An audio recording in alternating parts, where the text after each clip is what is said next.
तो आप सभी का अपने एजुकेशनल चैनल एजुकेशन जीनियस में तहे दिल से स्वागत है। दोस्तों, आज हम थोड़ा समझेंगे क्वाड के बारे में कि क्वाड एक्चुअली में है क्या। और दोस्तों, ये भी एक ग्रुप है कंट्रीज़ का, 4 कंट्रीज़ का। लेकिन ये भी है ना, अब वर्ल्ड में क्या है कि अपना बहुत ज़्यादा डोमिनेंस और सिग्निफिकेंट रोल प्ले कर रहे हैं और ये अपना एक वर्चस्व स्थापित कर रहे हैं। तो दोस्तों, वीडियो को पूरा देखें, वीडियो को लास्ट तक देखें और वीडियो में आपको बहुत अच्छे से समझ में आएगा कि क्वाड क्या है। और उम्मीद करता हूँ तब तक आप वीडियो के लास्ट में पहुँचोगे, तब तक आप समझ चुके होंगे कि क्वाड है क्या, इसकी हिस्ट्री क्या है, क्वाड करता क्या है, बेसिक्स जो इन्फॉर्मेशन ज़रूरी हैं या थोड़ा बहुत जो रिलीवेंस है, जो एग्ज़ाम्स को लेके रिलीवेंस है दोस्तों, कम्पिटिटिव एग्जाम्स में इसके बारे में पूछा जा सकता है। तो चलिए वीडियो को ज़्यादा लंबा ना करते हुए और वीडियो में जल्दी समझते हैं थोड़ा कि क्वाड एक्चुअली में है क्या। ये तो आप जानते हो कि दोस्तों, ये चारों लीडर्स को उम्मीद करता हूँ आप काफ़ी अच्छे से जानते होंगे। दोस्तों, हमें पढ़ना है what is quad, history, member states of quad and इसकी कुछ वर्किंग्स पढ़ेंगे दोस्तों। वर्किंग एंड फंक्शंस हैं, थोड़ा बहुत जानेंगे कि एक्चुअली में क्वाड है क्या, क्या किया है, मतलब इसका मेन मकसद क्या है। दोस्तों, क्वाड है क्या? The quadrilateral security dialogue, quadrilateral security dialogue QSD, commonly known as the Quad, is a strategic security dialogue between Australia, India, Japan और द यूनाइटेड स्टेट्स। ये दोस्तों बेसिकली एक्चुअली में है क्या, एक सिक्योरिटी पैक्ट मान लो या सिक्योरिटी डायलॉग मान लो, जो 4 कंट्रीज के बीच में साइन हुआ है सुरक्षा को लेके। सुरक्षा डायलॉग किस किस के बीच में? ऑस्ट्रेलिया, इंडिया, जापान और United states. That is maintained by the talks between the member countries. इसको मेंटेन किया जाता है कि जो मेंबर कंट्रीज हैं उनके आपस में टॉक्स करके। The dialogue was initiated in 2007 by Japanese prime minister Shinzo Abe. जो जापान के प्राइम मिनिस्टर उस टाइम शिंजो आबे थे 2007 में, उन्होंने इसको इनिशिएट किया था with the support of the Australian prime minister John Howard, Indian prime minister Manmohan Singh and US vice president Dick Cheney. जो उस टाइम पे प्रोमिनेंट लीडर्स थे, उनके साथ मिलके जो जापान के PM थे 2007 में शिंजो आबे, उन्होंने इसको इनिशिएट किया था। The dialogue was parallel by joint military exercises of unprecedented scale exercise Malabar. आपने दोस्तों इस एक्सरसाइज के बारे में काफ़ी सुना भी होगा, ये एक्सरसाइज ज़्यादातर चर्चा में रहती है।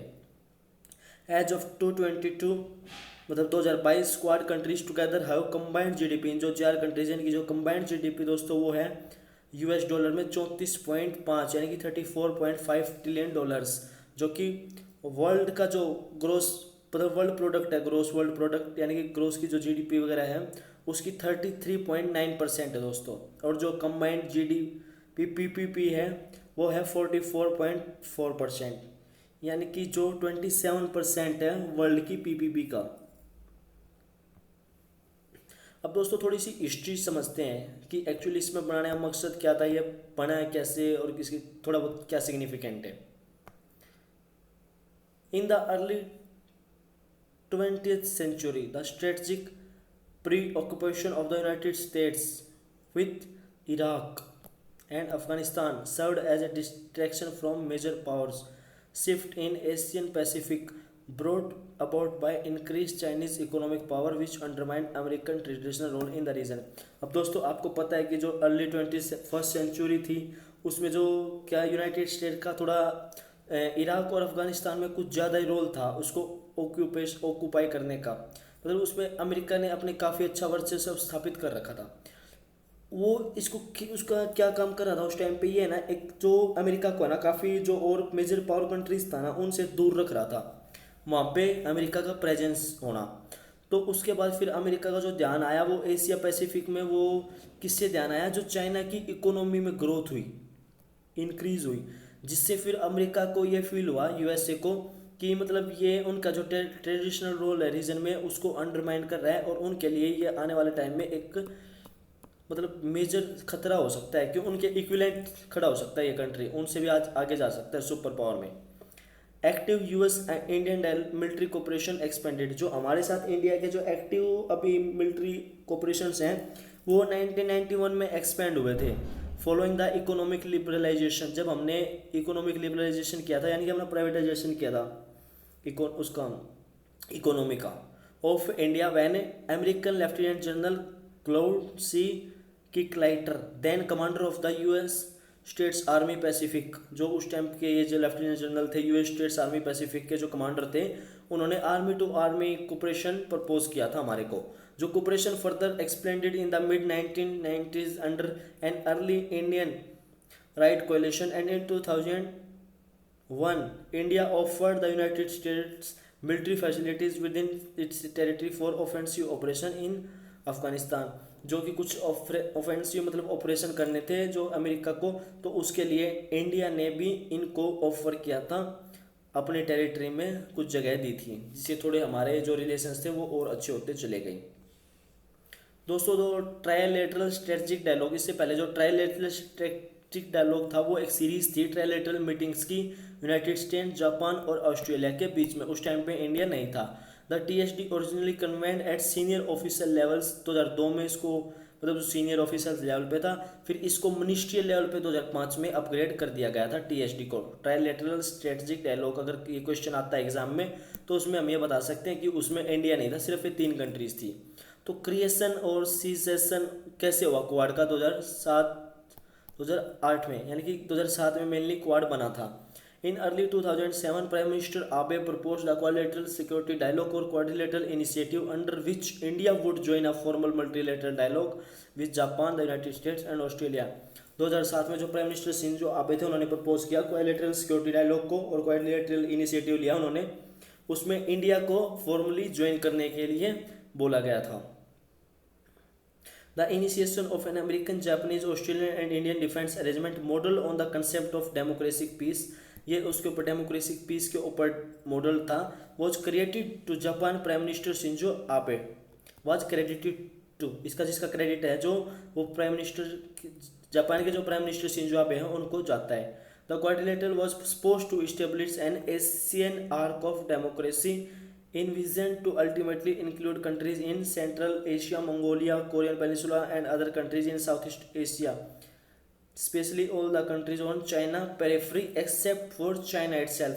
मतलब जो इसमें उस टाइम पे ये बताते हैं कि जो क्वाड्रिलेटरल जो उसका मेन काम था, जो एशियन आर्क जो डेमोक्रेसी स्थापित करनी थी, तो कुछ कंट्रीज थी जिनमें सेंट्रल एशिया की जिनमें करना था, जैसे मंगोलिया हो गया, कोरियन पेनिनसुला हो गया and other countries south east Asia में, स्पेशली ऑल कंट्रीज जितनी भी जो चाइना की पेरिफेरी मतलब चाइना की जो बॉर्डर के आसपास की कंट्रीज हैं उनमें था उनका मेन मकसद, but except for China itself, लेकिन चाइना के लिए ऐसा कुछ मकसद नहीं था।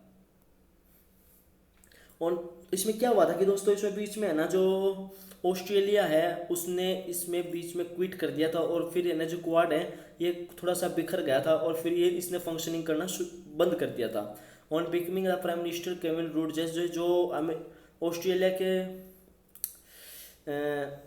जो क्या नाम है प्राइम मिनिस्टर थे जो केविन मतलब उसके बाद जो केविन रूड बने उन्होंने फिर चाइना में विजिट किया, जापान में विजिट करने से पहले, और फिर उन्होंने वहाँ पे मीटिंग ऑर्गेनाइज की young and first Australian foreign minister की स्टेफन स्मिथ की जो मीटिंग थी वो ऑर्गेनाइज हुई, जिसमें ऑस्ट्रेलिया ने यूनिलैटरली अनाउंस कर दिया था कि it would not be proposing a second round of dialogue between the 4 partners.